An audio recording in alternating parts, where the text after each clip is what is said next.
오늘을 살아가는 묵상 시간입니다. 오늘 본문 말씀 이사야서 30장 15절과 16절입니다.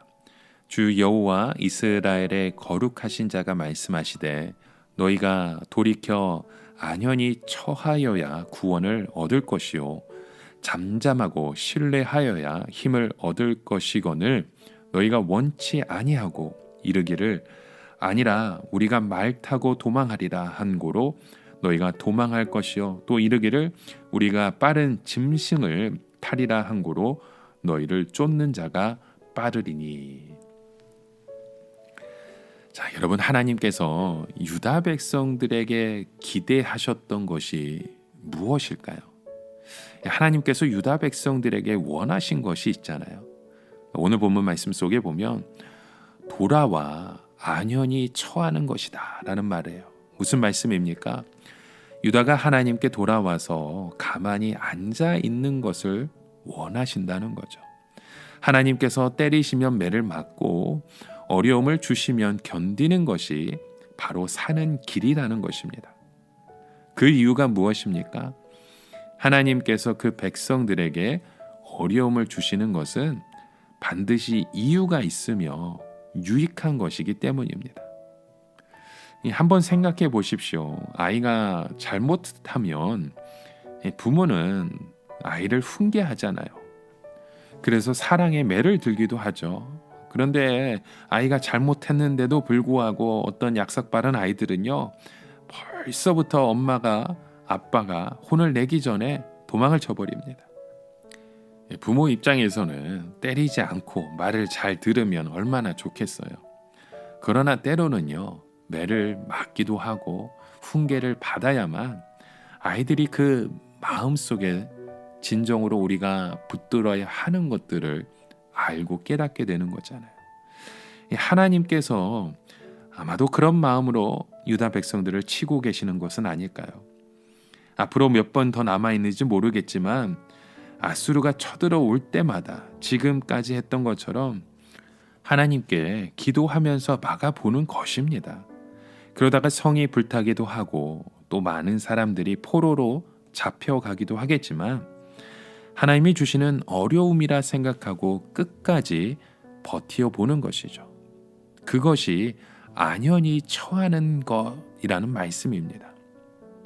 여러분, 우리의 삶에도 동일한 일들이 항상 일어나잖아요. 요즘같이 이 AI 때문에 이 취직이 안 되는 분들, 우리 안 되는 청년들이 참 많습니다.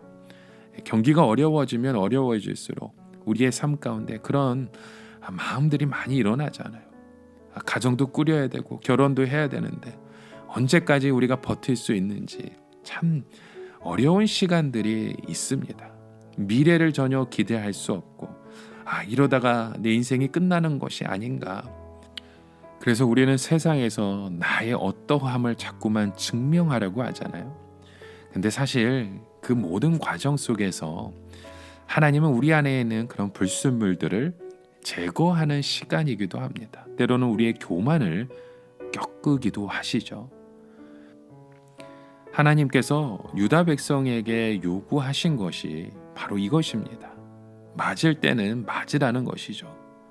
고통 중에서는 그 고통을 감당하라는 겁니다. 인내하라는 겁니다. 아수르는 사실 하나님께서 사용하시는 몽둥이와 마찬가지입니다. 그러나 그들은 그 맞는 것이 싫어서 애굽으로 도망을 쳤다는 것이죠. 그래서 16절 말씀에 보면 우리가 말을 타고 도망하리라 한 고로 너희가 도망할 것이요 또 이르기를 우리가 빠른 짐승을 타리라 한 고로 너희를 쫓는 자가 빠르리니 라고 말해요. 무슨 말씀입니까? 유다 백성들이 가만히 앉아서 한두 번 더 맞았더라면 끝이 날 것을 살아보겠다고 날뛰는 바람에 진짜 망하게 된 것이라는 거죠. 살아보겠다고 말을 타고 도망가니까 적은 더 빠른 말을 타고 와서 잡아갑니다. 하나님이 하시는 말씀은 때리면 맞으라는 것입니다. 하지만 가만히 맞기만 할 바보가 어디에 있습니까? 살 길을 찾아서 도망을 쳐야죠. 그러나 하나님은 도망을 치면 더 당한다고 말씀하십니다. 하나님 말씀의 핵심이 무엇입니까? 세상 것을 다 잃어버려도 하나님께 순종하는 신앙만 있으면 다 회복이 된다는 것입니다. 세상 것을 잃기 싫어서 하나님으로부터 도망을 치면 그때에는 하나님이 적이 되시기 때문에 피할 곳이 없습니다.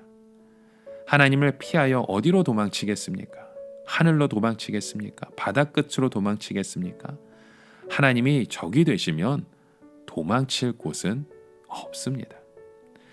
하나님께서 이스라엘 자손들에게 주신 약속이 무엇입니까? 그들이 하나님만 의지하면 한 명이 1000명을 이기고 5명이 수만 명을 이긴다는 것이었죠. 즉 하나님께서 함께하여 주신다는 뜻입니다. 반면 세상의 것을 붙잡으려면 하나님을 떠나게 되고 오히려 적이 그렇게 더 강해진다는 말씀이잖아요. 무슨 말씀입니까? 현실을 택할 것인가 아니면 하나님을 택할 것인가 하는 문제에서 지혜로운 자는 하나님을 자기 편으로 끌어들인다는 말씀입니다. 여러분, 우리의 문제는요, 눈에 보이는 것을 믿을 것인가 아니면 눈에 보이지 않는 것을 믿을 것인가에 있습니다. 바로 여기에 하나님의 백성의 생사가 달려 있는 것입니다. 하나님께서는 지금 보이는 것들 속에 그곳에 우리의 사로잡힌 인생이 아니라 오직 말씀을 붙잡고 살라고 말씀합니다. 이것이 살 길이라고. 여러분, 오늘 하루 그 말씀에 붙잡히는 인생이 되어지시길 주의 이름으로 간절히 축원합니다. 함께 기도합니다. 참 좋으신 하나님, 오늘 우리의 삶 가운데 무엇을 택해야 되는지 깨달아 알게 하여 주시고 우리의 보이는 것이 아닌 보이지 않는 참된 진실을 쫓아가는 우리의 인생이 되게 하여 주시옵소서. 예수 그리스도의 이름으로 기도드립니다. 아멘.